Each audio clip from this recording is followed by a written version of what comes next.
Welcome to Bubbles and Breakdowns, a space designed for you to show up as your beautifully imperfect self, where we dive into the good, the bad, and the bubbly. I'm Katrina. And I'm Ashley. And in this episode, we're officially resigning from the Having It All Club. Done. To finally enjoy the party we're already at. Whoop, whoop. We're diving into why chasing a mythical perfect life, where you can be all the things to everyone all the time, including yourself, is just not attainable.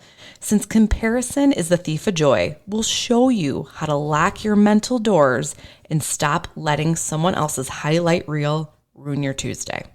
We're swapping the more mantra for a healthy dose of gratitude, finding the magic in the messy middle of our careers and personal journeys. So join us as we celebrate the power of enough and realize that a full heart is much lighter to carry than a perfect life. Oh, that last bit. I think about the weight of having to have it all, and I start to get a little short on breath. Same. I don't want it all. I don't either. I think I just want it to make sense. Well, and that's enough, And I think about the power of enough and what that feels in my body is. So I'm going to call myself out. I have some bad habits, and maybe some of you guys can relate to this. I thought you were perfect. Yeah, well, newsflash, if you've listened to any of these episodes, you well know that by now. But I am always a daydreamer. Blame it on me being a Pisces or whatever kind of woo-woo thing you believe in, but I'm always looking for the new home or the investment property or the latest vacation that I can curate for my family. And I'm always planning in the future. And I find that stuff to be sometimes just more, fun than my present. Mm-hmm. But over the last year, I've really been aware of when I think we talked about this before, always elsewhere. Mm-hmm. And then what that elsewhere is and how it's making me feel either complete or incomplete or making me feel less than. And I've really started to carve out those things that have made me feel like I am not good enough. Mm-hmm. I almost want to challenge what you're saying, though, because I don't see a problem in planning for the future. I think that's what keeps us grounded in the present a little bit, too. I hear what you're saying, where it's it's more important to be in that present, but we got to have these things. Even Katrina and I were talking this morning, I'm stuck in a rut. I am on this grind of just get the kids up, do something with the kids, feed everyone 80 meals a day. The Snacks, meals, sure. Yes. Go to the grocery store. Oh, do the laundry. And I know everyone does this, including and does a job. I'm a stay-at-home mom, not to say that isn't my job, but that future to me, while there has to be a balance, is really important. Keeps you going a bit. Yes, to stay in your present. I love that. And I love that shift. So, I guess where I go to is that I don't always want to be wanting more. Mm-hmm. So I think particularly with my home search, that comes to mind. I step into Ashley's home and I'm consistently just in utter envy. I just love your home. And I love my home too, but it's a different love, very different love. And so I'm always gosh, how can I improve this? Or how can I make this better? And I'm not comparing, knowing that I'm comparing, but it is an emotional, I'm emotionally tied to this problem of saying I can have a better home, or I deserve a better home, or I should. That's the biggest one for me, Ashley, is thinking that I should because I make a certain amount of money, or because I have a certain social status, or because, friends have that. And so in that essence of saying do I need to have it all or the perfect house in this particular example, what we've done over the years is take inventory of why we love our home. Absolutely. Right. And grounding in that gratitude and saying it's the neighbors, it's the park down the street, it's feeling very safe and connected, knowing that we're going out on a trip and we can count on somebody to pick up a box from our doorstep. And then, by the way, lovingly give it to us without asking when we return. Absolutely. And I think just really thinking about this, it reminds me of what I told my daughter when we moved, because obviously she's upset. It was the only home she's ever known. Yeah. And I said, the house doesn't matter. Right. It's the memories we make Yeah. are what make a home. the meals that I cook that are good or that are bad. You know what I mean? Like, that is what makes us us. I said, and one day we might move from here too. Right. Things can change. And, you know, it's just a shift. And I hear what you're saying, and I like love that too. But it's like, I think we have to park that somewhere. Right? Right. Where it says, this is maybe something I want one day, or maybe it doesn't. Right. But it's not a reflection of your worth, right? No. And that's, I think, the differentiating factor is saying, I'm not better because I have this. Maybe it's about shifting our minds to think, I am a better person because I appreciate this. Absolutely. And I think too, I know I say this probably once an episode in my 40th year, but there really is something about living what I've lived through, which is just life and my journey of these first 40. Hashtag first 40. I just really thankful isn't even a strong enough word. Mm-hmm. Gratitude isn't it just, I am so thankful. You're savoring. I am. And I was just talking to my husband about this and said, and again, I've seen a meme about this, but it really made me think, we are in our sweet spot. Mm-hmm. If we are fortunate enough that all of our family is happy and healthy, we need to seize that. Mm-hmm. So go on those vacations to make those memories together. Mm-hmm. And those don't need to be elaborate. We're going to Michigan. Right. We love Michigan. Right. You know, we went to Lake Geneva for a night. Mm-hmm. Like, those are those little things that it's not grand. No. It's not, you know. It's meaningful. It is. And the memories, like, I think that was my kid's favorite trip. Mm-hmm. Yeah. You know? And it, to me, being thankful for where you are in the moment makes me feel like I have it all. Right. So I also I just recently had my birthday and now I'm 42. Whoop, whoop. I know I keep saying like 42, baby, like bring it on. But I had this moment where, you know, gosh, maybe a few weeks ago, my husband came to me and was like, what do you want for your birthday? You need a new swimsuit, right? You've lost some weight. I'm like, please do not buy me a swimsuit. I need to be involved in that process. PSA for all men. Not like anyone listens to this except for our husbands. Never buy a swimsuit. No, don't buy me a swimsuit. No. But it was a sweet thought, and it was actually like he's right, I do. But I said, please don't get me anything, period. I don't want for anything. And I have never said that, ever. I have never. And then I had this moment where the day came, and I had a couple little gifts and, you know, that had, you know, nice gifts, thoughtful gifts, cards. And that morning, my kids and Matt came to me with these just handmade cards and my son, oh my gosh, he said, I got you the best birthday gift. And I was like, I cannot wait to get it. And he goes, it is everything you have ever wanted.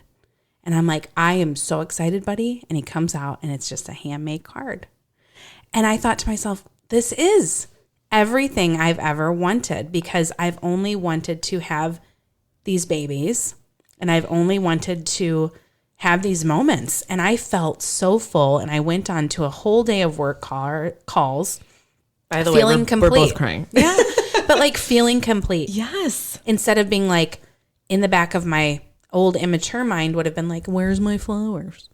Where's my trip to the spa? I feel like I don't need that stuff. One of the best lines that I've heard, and it was from a book I read by Mallory Irvin. She's like a big influencer, is don't let your blessings become burdens. Yeah. And I feel like that's so true in even that example. And like we have so many treasures in our lives that are not things, that are not the more. And I think it's so easy to get caught up in that, especially with social media. Yeah. I mean, such a time suck, such a like weird mental vortex. Fog. Yes. What do you call it again? The social swirl. The social swirl. It can really take you out of that space fast. Yeah. And then if you start looking at everyone else's lives, hey, newsflash, and I know we hear this all the time, but it's curated content, you know? And if you are spending time curating content, is it really that to begin with? number one. And then number two is if it's not really that to begin with, if it had to be curated, look it up. It means that you've spent time making it appear as a way. It You pick maybe and not choose be. what to show. Right. And then why would we compare ourselves to that? Because now it's like it's not a reality. And I think that's such an important thing as we talk about in the opener about how can you close those mental doors? It's the mental doors that lead to those negative emotions. And you really need to start training your brain to go, not only is that not me, but that's probably not them either. Mm-hmm. And realizing that everyone's lives, the coolest thing about being a human is that we have so much that connects us. Yes. Insecurities, unattainable goals or seemingly unattainable goals, or negative self-talk, or challenges within our family, or challenges with eating or drinking, or da-da-da-da. We are all humans, and we're all living this like very visceral experience in life. And I think that that's where we have to go. If it looks like someone has it all, they still may cry in their car after kid drop off. Mm-hmm. If it looks like someone has it all put together, they may still go home in a cold bed next to a spouse that they don't speak to. And those realities are important as we start to feel inadequate, to remind ourselves that you are not the only one struggling in life. So by getting more things or having a trophy on your mantle isn't going to make you feel more complete. And I think that's one of my biggest ahas. Like, yes, I knew it in theory, Ashley, but like now I really feel it in my bones. Totally. Like, and I thought when you started speaking, I thought you were going to take this another route, which is, I thought you were going to say, we can do whatever we want to do, how we want to do it. oh, I love that. And I think that's freeing as well. And the first time I felt that is when I was planning my wedding, because I'm paying for this. Right. I can make decisions, or paying for some of it, whatever. But it's, one of those things where I don't have to do what other people want. Right. You know what I The mean? people pleasing is on the back burner. And it's kind of really makes you just put your new relationship first. Mm-hmm. And I think that's really, once you start to realize that this is your life and not to keep up with the Joneses, like we always talk about, or to do things because someone else is doing it, figure out what you want to do. And that kind of takes a little soul searching though. Absolutely. To figure out what do you like. Like when I first met my husband, he's like, so do you have hobbies? And I'm like, well, I go to Home Goods a lot. Finding a parking spot in the city after I've worked all day in the suburbs. Yeah, totally. That's my hobby. Exactly. But I think there's something about coming out, making that time for yourself. Because I think having enough too versus having it all. When I think of this theme, all is all encompassing. So it is like we were talking about your career, your personal journey, your family life. But what is enough in all the buckets? Mm-hmm. There's some that may be a bigger bucket. Some might be a smaller bucket. How full do you want to have those to put your energy to make it to where you want it? I think figuring that out too is the key to being happy. And that what you just explained right there, what came up in my mind was realizing what your level of enough is not what someone else's is. Totally. So for other people, especially in like the health and fitness areas, like they want that washboard abs. Well, I'm going to tell you right now, the only abs I'm going to have is a baker's dozen, which is 12 donuts plus an extra one for free, which if you have a good baker. But like, that's not a goal of mine. Mm-hmm. A goal of mine is more like, I want to be able to run long distances comfortably, and I want to take care of my heart, and I have different goals. But if I did really, really, really value having washboard abs, I know I could probably get them if I really worked hard at it. But I think to your point, it's like when you can look introspectively and go, what is my enough versus maybe even all, because all isn't all for you. That's when you can kind of like define what you need to fill that inner desire. Totally. And I think you need to surround yourself with people. Like we've talked about our hype people, hype girls. Right. Like find those people that stoke that fire in you. Right. To be this enough you want to be, or to seek out a new venture. Like when Katrina and I started this podcast, right? Like there's those people that would be like, we got you. Yeah. We're going to share this with friends, right? Yeah. Or whatever, and like, for example, I'm trying to put together a mahjong night. I might even be saying that wrong, but I want, like, let's do it. Let's get together, be connected. And going back to your thing of connection, it all filters down to what is enough, right? Because we're not in this silo. Like, yes, you're predetermining what you want out of life in these buckets, but we are influenced, right? By our family, by our friends. So if those are positive influences that stoke your, I was going to say ego, but that's not even what I'm trying to say, like your ambition to where you want to be. Self-confidence. Yeah. Yes, I think you're enough. Bar might be lower. Yeah. Because you're not even taking inventory. No. Right. And that's so much I think about what gratitude is taking inventory. And I have to just say, if you want to get humbled in life really quick, lose your health for a minute. All of us can relate to having like a weekend sickness that robs us of our plans. And that's something that it's like, if you wake up and you have your health, you're already winning the day. Winning. Like, if we start there, your whole trajectory, like, I have my health, I have my breath, I have my family, let's go. Let's go. Versus, I can't fit into these pants. I hate my job. My husband's not paying attention to me. This is going to be the worst day. Nobody wants to live like that. No. And I often think about like these influential philosophers or people who really have spent a lot of time cultivating relationships with themselves and the universe. And they aren't out there riding around in fancy cars and big houses with huge bills and lawn care stuff. Like, they are a lot of times minimalists. Maybe they wear the same outfit every day. They have simplified things that Steve Jobs. Yeah. They've simplified things in their lives that they decided were less important, and they harnessed around things that were important. But that's also not to say, in judgment, that any of those things are bad. Right. They just don't make you a better person. No. And that's the biggest thing. Kind of make you content with having enough. They're not going to make you happy, right? If you're feeling, so I think on something I was listening to recently, it was like, you want to have a happy marriage. The number one way to do that is to marry a happy person. Because people don't make people happy. People make themselves happy. And I think that is really, really important.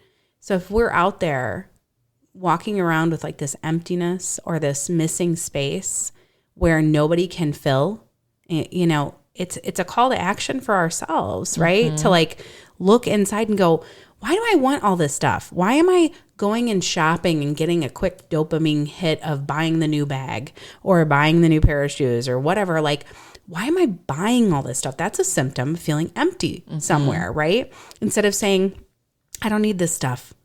I need to like sit with myself and my thoughts and find out the hard work. Like, what do you really need? Well, and I think that is such like a lost art, right?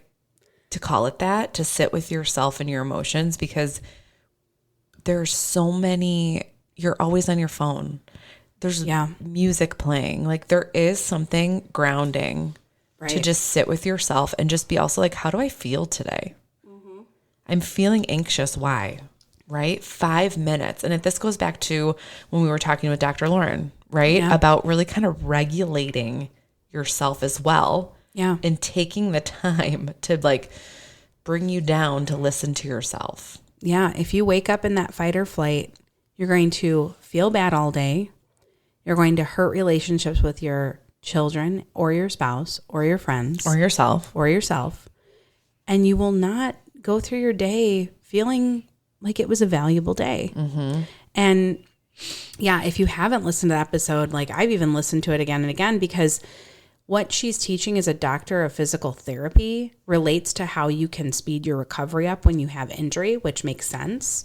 But also, it's just a core component to leading a, regulated, happy life where you can dial up and dial down based on the demands of what life is throwing in front of you. So yeah, I think that to me, that would be enough. Like, that to me, if I could be more regulated, which arguably I feel like I'm making strides, but I'm not there yet. Who is? Right? But like if that was my goal, as I sit with myself and go, I don't like how quick I am to anger, especially 5 days before my period, i.e. right now. I want to be more regulated. I want to handle this better. And if we focus on those things about who we are rather than the external appearance and the external tokens in life, I feel like our satisfaction just is going to go up. That just reminds me too of like, I heard this when my kids were young. Well, they still are, but babies. If you care, you're already doing the right thing. Like by you noticing, right? Yeah, trying. Right. Your head's in the right place to get to where you want to be. And I think that's enough. And I've loved this conversation because I think it's just really eye-opening of like, enough is different. Enough has buckets. Yeah. How big are they will vary per person. But I think it all goes down to our self-love and really our perspective on gratitude. So I feel like it'd be kind of cool. Why don't we end this with saying 3 things we're thankful for? I love that. And also one thing we want to improve on. Okay. Want me to go? Yeah. All you right. go first. Yeah, I love this because the things that popped into my head when we think about gratitude, I think are very basic, but I have them and I am very grateful. Number 1 is my health. A year ago, I don't think I could say that with full confidence. I wasn't feeling well. And today I feel well. Physically and mentally. Number 2 is my family. And that is my husband and my children and my mom and my in-laws and my husband's family. Very, very grateful. And then the third one I would say is possibilities. I'm grateful for possibilities. I really believe I've arrived at a place in my mind where I'm operating on an abundant mindset. Year of the horse, baby. The fire horse. I know. But no, really, like not operating from a scarcity mindset. I think I was there for a while and now I'm back to knowing there's possibilities. And I just am really, I don't know, optimistic about my future and optimistic about my life and what I can contribute to society and people. So I'm grateful for that. What about you? That's touching. I think we're in the same trend. Health, how can you not? I can walk. Right. I can talk, even though people might not want me to talk. I always want you to talk. Tune in every week. No, health, the fact that like I've started, this health journey this year and hey, mid-Feb, I'm still doing it and we're end of Feb. So let's do this. Health is number 1. Number 2 is also family. I'm just very, very, very thankful that I'm in this little bubble that we get to get up and we can go on a walk. Yeah. Like we get to get up and we can go do activities and we can be with my in-laws or my parents and kind of relish in that fact of everyone's available and wants to get together. And that is so rewarding. And beautiful, yeah. And I think the third one that I'm thankful for is something that I've been working to kind of hone for a while is perspective. And really seeing 2 sides of the coin, not go assuming anything, not going to judgment too quickly. And really, I've really tried to start to, not like I never did this, but to really love people for who they are. And everyone has something special about them. And that is something that I've seen myself shift a little bit in just don't assume anything, right? We can't. Right. Like you just said, all we see is curated content. We don't know the backstory. Absolutely. And I think that is the third thing I'm most thankful for is my perspective has changed. Yeah. And that's wonderful. Like that last point of, just not assuming and understanding like everybody is dealing with their own challenges is Right. helpful and helps us shape how we interact with the world. Totally. Well, I hope that people found this episode to Right. be. Well, one more thing. Yeah, What's please. one thing you want to work on? Oh, we got to work on it. One more thing. Yeah, good job calling me back. So many things. Obviously, many number things. one is not cutting off this podcast too quickly. Number two, no, number one. Okay, what do I want to work on? I think I mentioned it earlier, which is better regulation. I want to be less quick to anger, less irritable. I kind of have blamed my hormones for some of this, and I do think that it is part of it, but I have to learn to manage it. I don't want to use my hormones as an excuse. I want to recognize that they're different and that I need to interact with my body differently. And so, yeah, that's my number one is like, I just continue to want to, just be calmer. I love that. What about you? Mine would be not to hurry the mundane. I have been in this point of go, go, go, plan, plan, plan. Let's do something. But there's something so special in the mundane. And I think I've been too quick to hurry it along. And I want to savor it. I think of this, I forget who it was when you said this, but it was, tonight may it be the night that you don't skip the pages of the book with your child as you're putting them to sleep. I am the worst at that. Or I make up my own Short ad lib. Yeah. and then they were all happy at the end. Right. I know. But that's like the thing, like make tonight the night you don't skip the pages of the storybook as you're putting your kids to bed. And, I even think about last night, I laid in my son's bed for an extraordinary amount of time. He's had a couple really hard nights going down. And I wasn't bothered in the slightest because I kept looking at that little man who's going to be growing into a big man and thinking, how long is he going to want me in this bed? And the truth is, guess what? Not forever. I know. And we're going to want to pay money to come back to this time. So, and they're going to be like, Mom, what is going on? I was joking too with my husband that when my son's in college, I'm going to go to his dorm room at 2 a.m. and just wake him up. hey, buddy.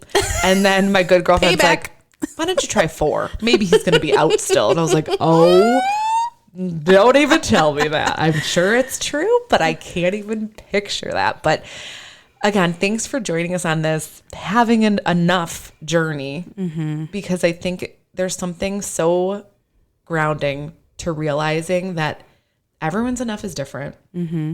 And you probably have enough right now. And if you don't, you need to refine and redefine. And be thankful. Yes. Well, cheers to everybody as you're on your journey to having it all and enough. And we just thank you so much for being with us along this journey. It is so important to us that we have this opportunity to be with you, that you're making time to listen to some strokes of brilliance and some not. But if you are loving us, please, please, please find us on the gram, click follow, share this with someone who you think they need to hear it. And just thank you for supporting us. And remember, after every breakdown, Don't forget the bubbles. thanks everyone. Cheers. Be grateful.